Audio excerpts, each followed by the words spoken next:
Hello, my friends, and welcome back to Movie Deputy Reviews, and happy Valentine's Day. You're probably expecting me to bring you some sort of a sappy romance, love story, rom-com, etc., etc., etc. I'm actually going in a different direction because that's too predictable. I can't ever be that. But the movie that we are interrogating today, drum roll please, is Playdate. It is Amazon Prime movie that just came out November 12th. If you haven't heard of it, don't be surprised. Although I know a lot of people haven't. And after watching this, I'd talked to people and they weren't even aware of this movie.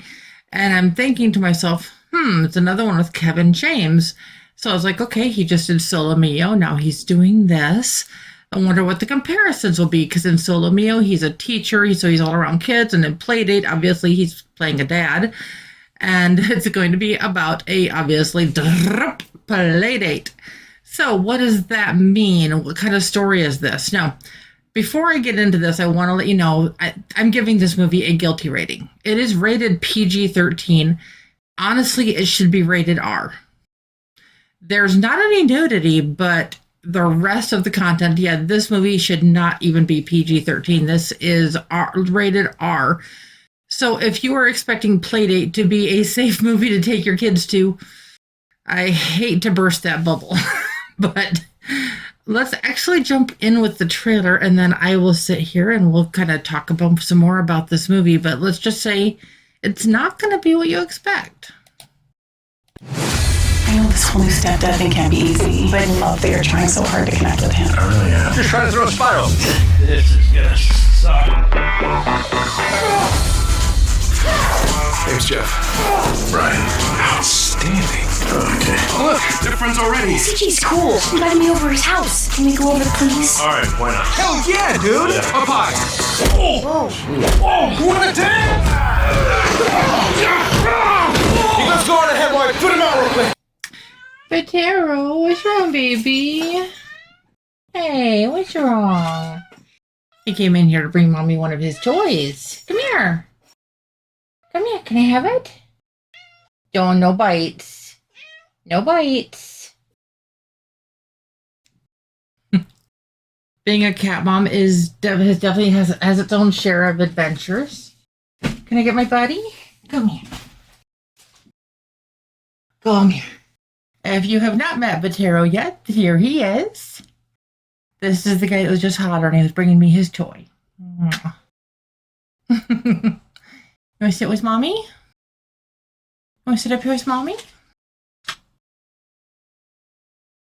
And yes, he is as big of a kitty cat as he looks. So you can sit up here with me. That's fine. This is awesome, right? Give me a hug! No hug. The first day my son meets his new best friend, so did I.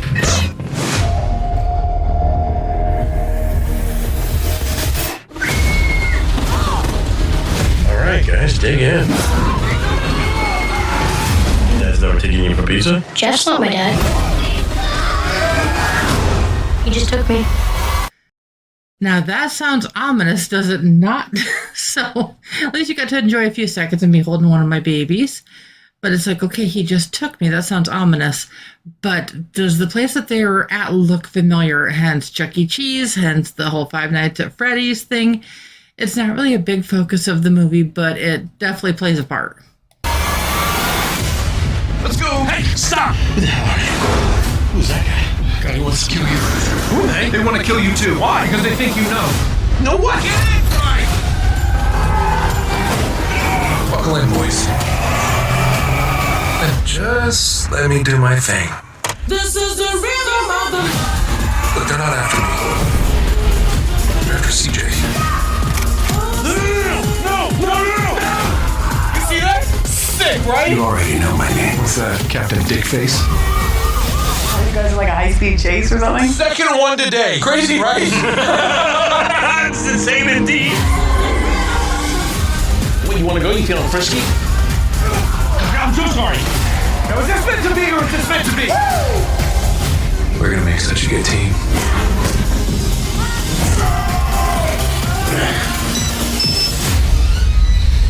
Really? Quit screwing around.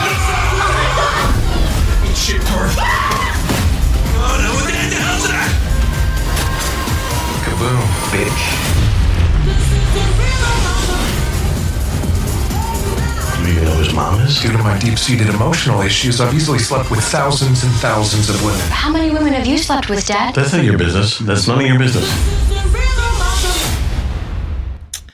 And that is the trailer for the movie. I would love to know your thoughts just based on that.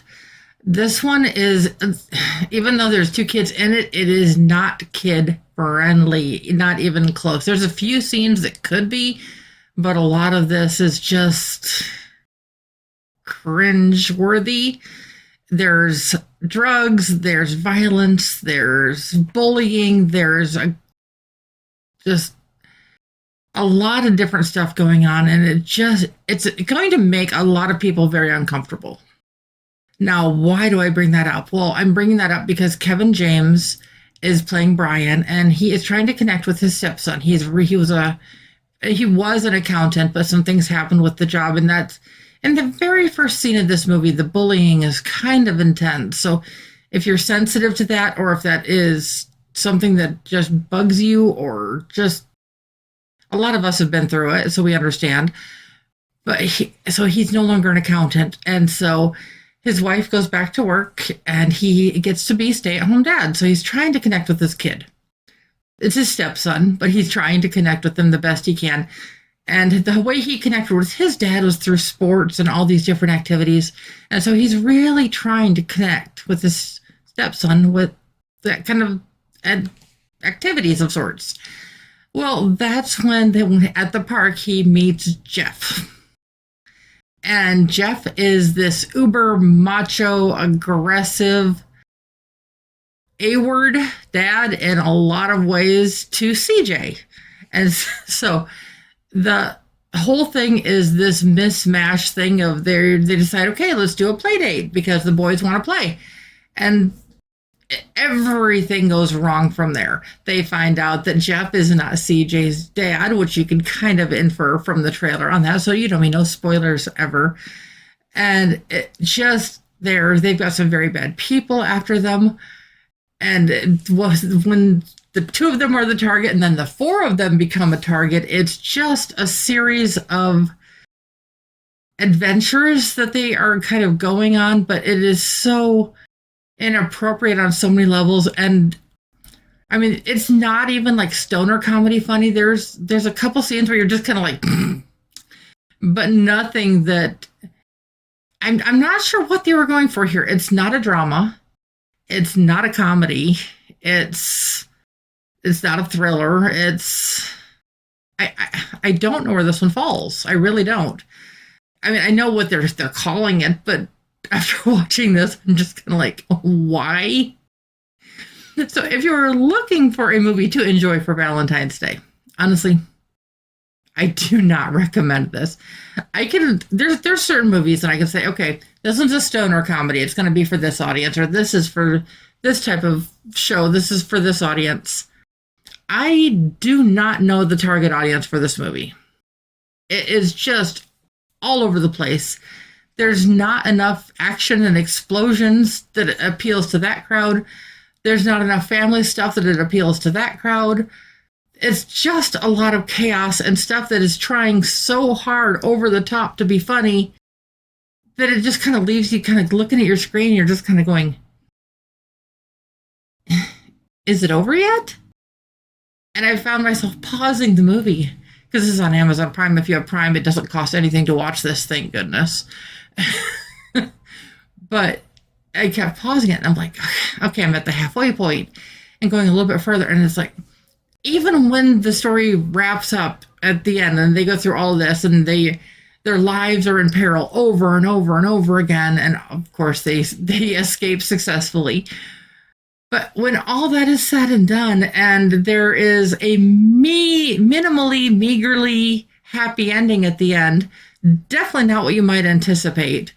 But even after all of that, you're just kind of going, what did I just watch?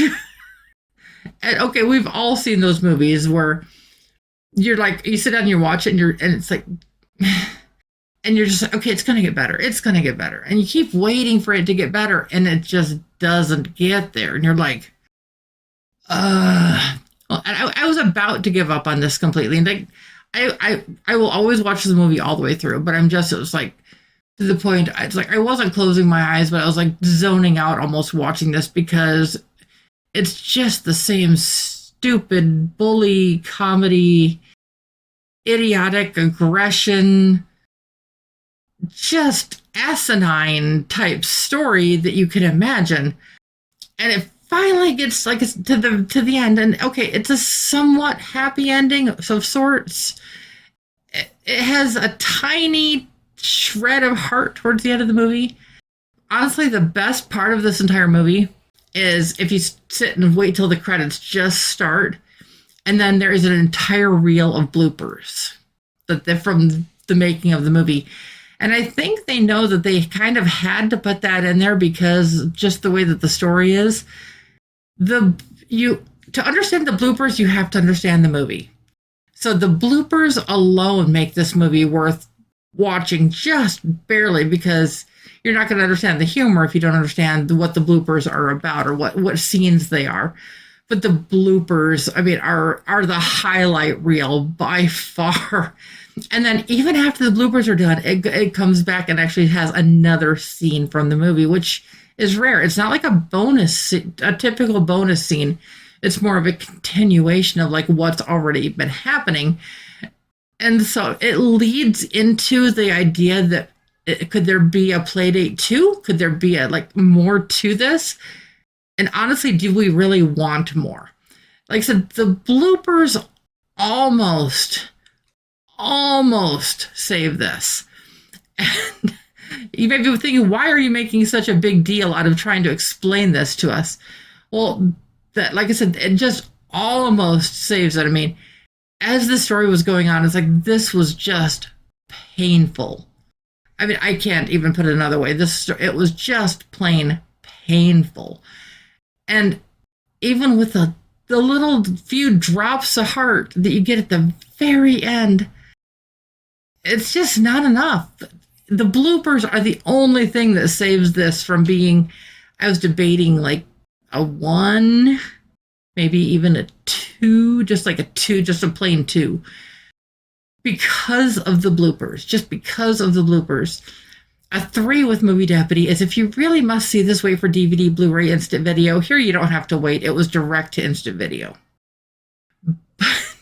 I am actually coming in and with the Movie Deputy scale, which you can see at the end of this video, I am giving Playdate a 2.5 out of 10 on the Deputy scale. And honestly, that's being a little bit generous. If you like absolutely stupid, idiotic stories that don't really do much of anything or have much of anything, there is a story here, but it is so lost because of all the nonsense that's mixed in. You can't appreciate it. There will be those out there that appreciate this movie, but I have no idea who you are. If this is a movie that you love, or that this is one that you come back and that you've watched over and over and over again and you can't get enough, tell me. I want to know why. I want to know what it is about this that got your attention. So definitely let me know what you think. As always, I try to come along on these adventures. I try to bring you along on them with me. And I try to help weed out stories that may not be for everyone, kind of like this one here. So if you are having fun with this and you want the latest and greatest Movie Deputy content, be sure to hit the subscribe button and turn on those notifications so you always get the latest and the greatest Movie Deputy content. For the podcast image on this, all I did was square it up. That's all I did, just kind of doop, doop. I didn't make any other modifications to it, so that was really simple to do on there. And as always, you can check out the Movie Deputy rating scale after everything is done here. And I will be back soon with another movie for you. Again, I hope your Valentine's Day goes better than this movie did. Bye.